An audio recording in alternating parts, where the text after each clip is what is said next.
Yo, Emma Stone here. Bugonia, directed by Yorgos Lanthimos.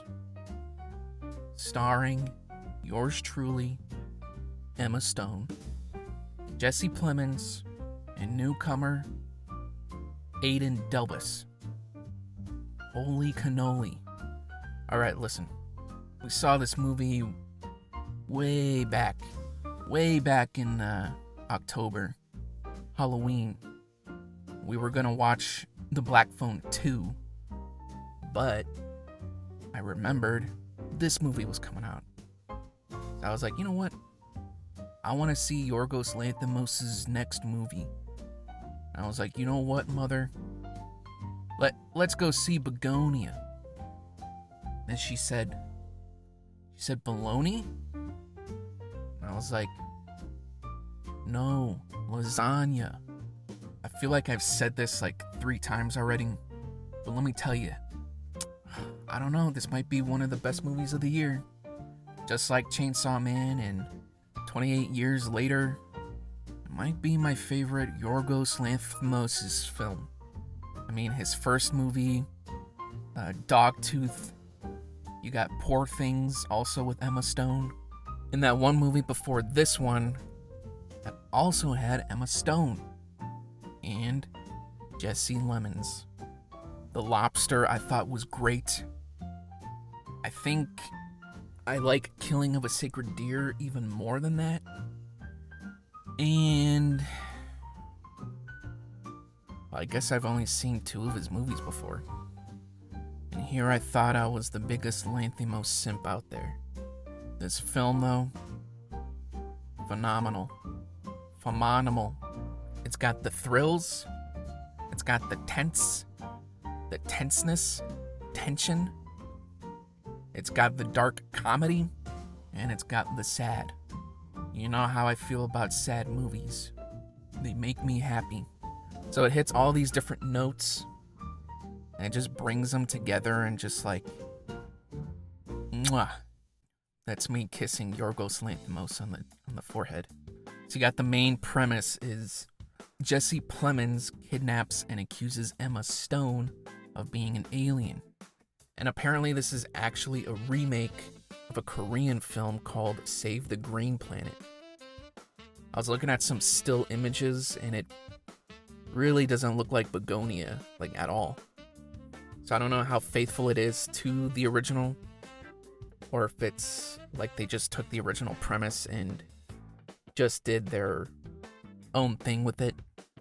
I remember when I first saw the trailer, and you know, they established the tone and the vibe of the movie.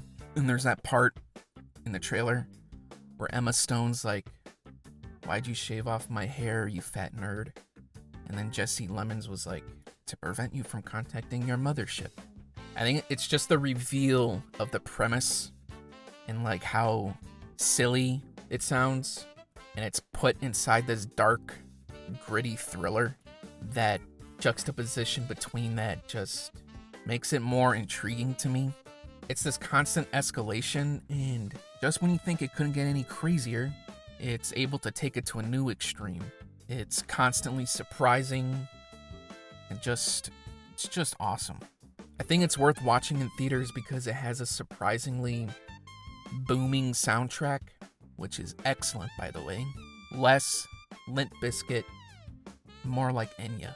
So as the story escalates, the theater sound system just like really complements, you know, that escalation. And it was like vibrating my butt cheeks. What makes the movie exceptional is the story, characters, and the actors behind those characters. This person, Yorgos Lanthimos, he seems to really know how to work with the actors and to bring out the most of the characters. Then what takes it a step above that are the actors themselves. Emma Stone, excellent. She's always excellent. Honestly, I think she might be one of the best actors right now. She really sells that confusion and desperation of her character. She's just really good. I hear you ask me, would I marry her? Yes. but only if she lets me play Space Marine 2 for PlayStation 5 and Xbox X1 coming to a theater near you. But I think the standout, though, was actually Jesse Lemonade. I always thought he was a good actor, but man, this dude just knocks it out of the park. He's playing such like a different character here than I usually see him play. I mean, the stuff I've seen him in, he's usually playing like a down-to-earth and unassuming character. And he's like playing, these evil, creepy dudes with like this understated, psychopathic vibe. Like when he played Todd in Breaking Bad. I saw somebody call him Timu Matt Damon. And I thought that was freaking hilarious. Come on. He's his own man. I'd say he's just as good. Probably better than Matt Damon. I mean, he gives his character this unhinged, expressive, and explosive personality. But what makes him even more interesting is that he conveys this, like, empathy for the people around him. And you just can't help but like the dude. So yeah, Jesse Plemons, phenomenal. He's got range. Another highlight was actually this new actor, Aiden Delbus. I guess this is his first acting role, and I loved this character. He gives off this energy that just makes you want to hug him and take him to like Build-A-Bear, then go for milkshakes, then tuck him in bed and while reading him a bedtime story like Animal Farm. He's also like the audience in a way. When I think about it, he's questioning the things that Jesse Lemons is doing, his character, and I think they're supposed to be cousins, right? I don't remember. He's unsure about the accusation that Emma Stone's an alien, but he like goes along with it, kind of like how as the audience we're not so sure about the accusation either. But we decide to go along with it to see, like what happens in the movie. Of course, his situation is more complicated than ours. We just want to watch a crazy family film, while Aiden Delbus is directly in the thick of the craziness.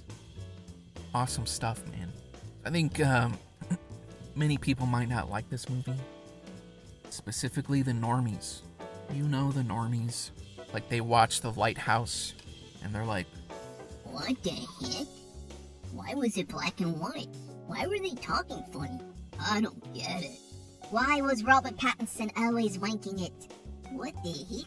So I can see a lot of people dismissing this film because of the extremes it goes to. And it has that unsettling, uncomfortable tone that, it's kind of like a through line with all of his films. There's like this awkward, uncomfortable feeling. It's not for everyone, but it's definitely for me. Alright, now I'm going to talk about spoilers. For those who don't want spoilers, I'll be putting a spoiler warning on the screen, so you can just mute the video, unmute it when the text disappears, or skip it. Okay, I'm going to spoil it. Here's the spoiler. Alright, let me tell you something. The revelation that Emma Stone was indeed an alien, I actually wasn't expecting. Especially when they showed what the mothership looked like and her being in the ship, having a meeting with her fellow aliens. Jeez, that just made me think like, holy crap. I think that reveal is going to be controversial, even for people who love the types of films I do. But I loved it though. The boldness of that decision and just the execution of it, I was completely on board the whole time. I think most other directors and writers would probably leave it ambiguous as to whether she was an alien or not, kind of leaving you questioning. But I liked how the story kind of just made an executive decision.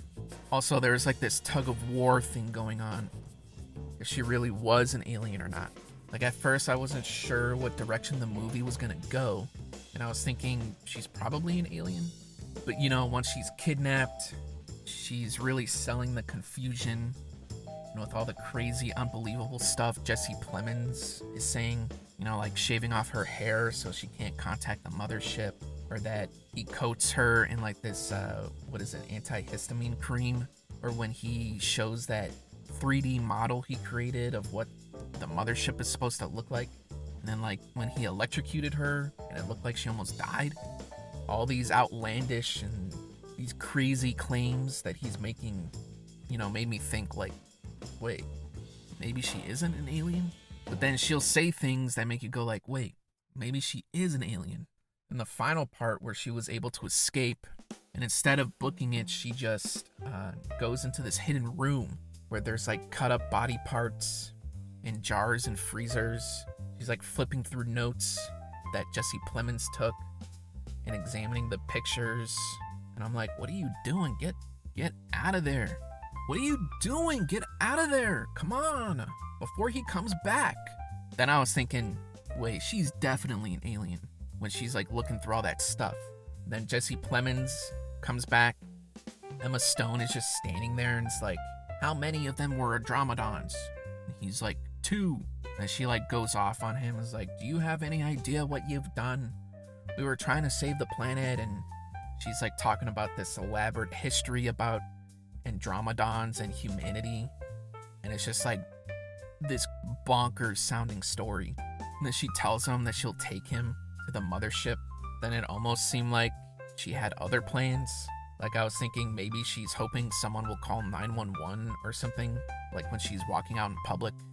Then she pulled out the calculator and she was talking about a really long code that she's trying to remember to contact the ship. And it's just like the fact that she was doing that and the way the employees were acting, I was getting the feeling like, wait, maybe she isn't an alien? I don't even know. Then Jesse Plemons revealed that bomb strapped to him, and then he blows up in the closet.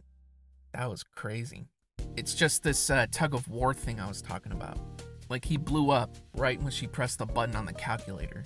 But then also a paramedic said that like homemade bombs can just go off due to like friction or something. And it's like, I don't even know, dude. Is she an alien? Come on.